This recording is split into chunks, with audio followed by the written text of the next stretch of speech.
listening to Wavelength Radio from Cool Wave Pictures.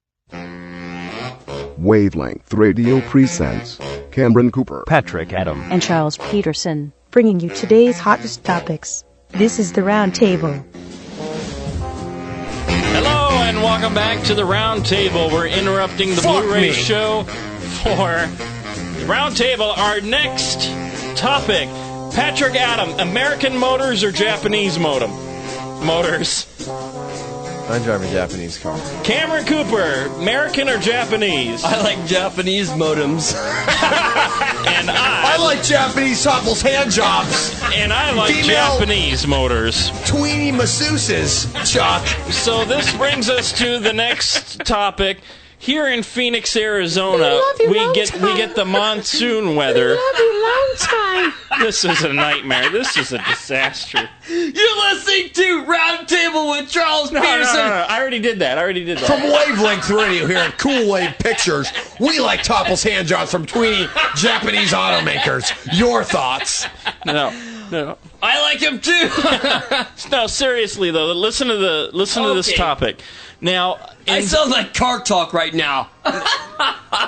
You take your clutch there, Johnny, and you click it 7 times. And if it doesn't start up on the 4th click, this is car talk. Yes, and I'm just a laughing brother. Okay, seriously enough, let's hand it back over to Charles Peterson. Thank you. I am trying to host the show.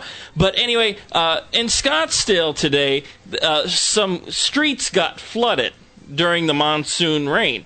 So the cops said, we're not going to go ahead and do the stupid motorist law, which means if you drive your car into a flooded canal, you're going to get ticketed. Se habla español, la moai. You're going to get ticketed for being flooded your car. You're going to get a ticket for flooding your car, and it's called the stupid motorist law. But they claim they didn't do it the other day because they didn't put signs up. I still think if you're going to get your car flooded, you need to still get a ticket regardless if there's signs up. If you're that stupid to drive into a ditch with water and you flood your car and they got to come rescue your ass, you should be ticketed and fined. Patrick Adam. Go ahead. How often does it even rain here? Is this even relevant at this point? Look, I'm just, I think you're talking to somebody who thinks that if you drive stupid, you should be shot on sight. So this is probably not a good question for me. People should know not to drive into rivers, okay? Nobody fucking drives a boat here. Regardless, even if that's your way home, would you do it? Let's say you had to go 3 miles out of your way to get home, so you didn't have to drive down in that ditch. What would you do? I'd park in front of the beautiful flowing stream. I'd turn on 91.5 K jazz. I'd listen to some NPR or nice jazz, and I would sit outside the front of my car and take deep breaths in of the lovely moist air and let the rain fall on my head and enjoy the weather and wait, because I love nature. Cameron Cooper, what do you think? Do you think the cops should have given these people tickets just because they didn't have signs up? Yes, actually I do. When there is legislation or there are chapters of the law that need to be in the general society, they are there for a reason. They're not there for the intelligent. They're not there for the unintelligent. They're not there for the informed or the uninformed. They're there to make a place to instruct and to enforce what they're trying to get across, and that is basically it's a safety hazard, so you cannot do this. Well, if laws are hold on, I'm not done.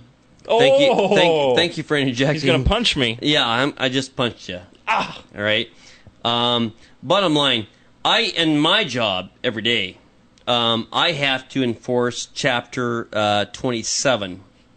What is that? That's a City of Phoenix ordinance. It's Chapter 27. I have to enforce that. So you may come up to me, and I don't need to go into the details about it, but it's Chapter 27, and every city has all these chapters of ordinances and things that they have to enforce.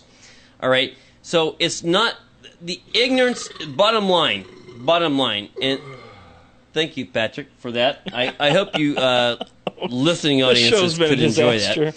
But not like we got listeners listening. But bottom line, it's ignorance of the law is not an excuse for being charged. So we have to enforce what we have to enforce. We set up laws, we set up ordinances, we set up these restrictions, and you have to abide by them. If you fall through, you're coming through this line, if you will. You pass through the line. You may pass through this line for any 1 million different reasons. But if you pass through this line and the restrictions to pass upon this line are set up, they are set up.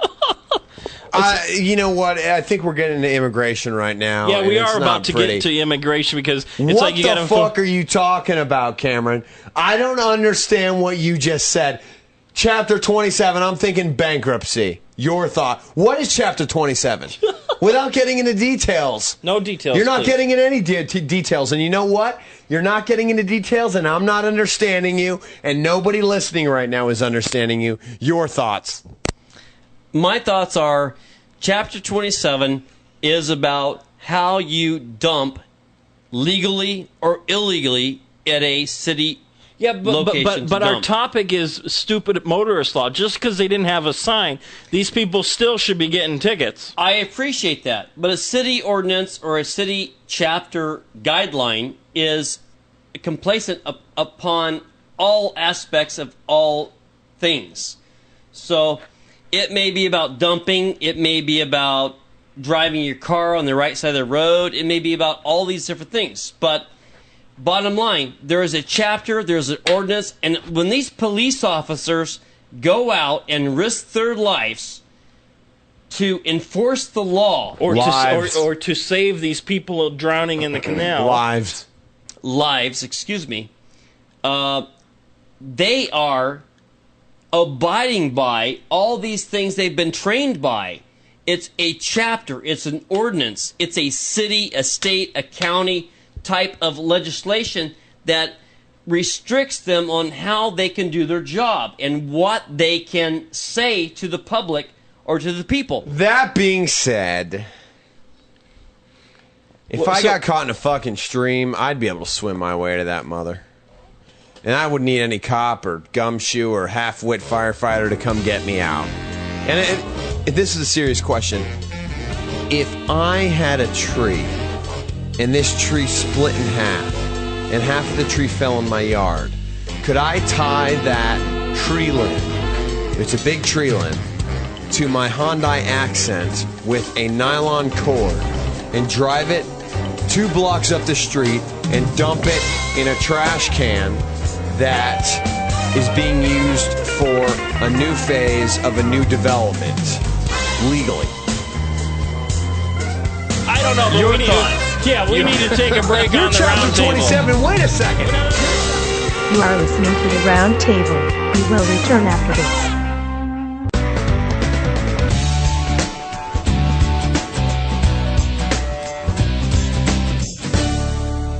You're listening to Wavelength Radio from Cool Wave Pictures. Wave Pictures.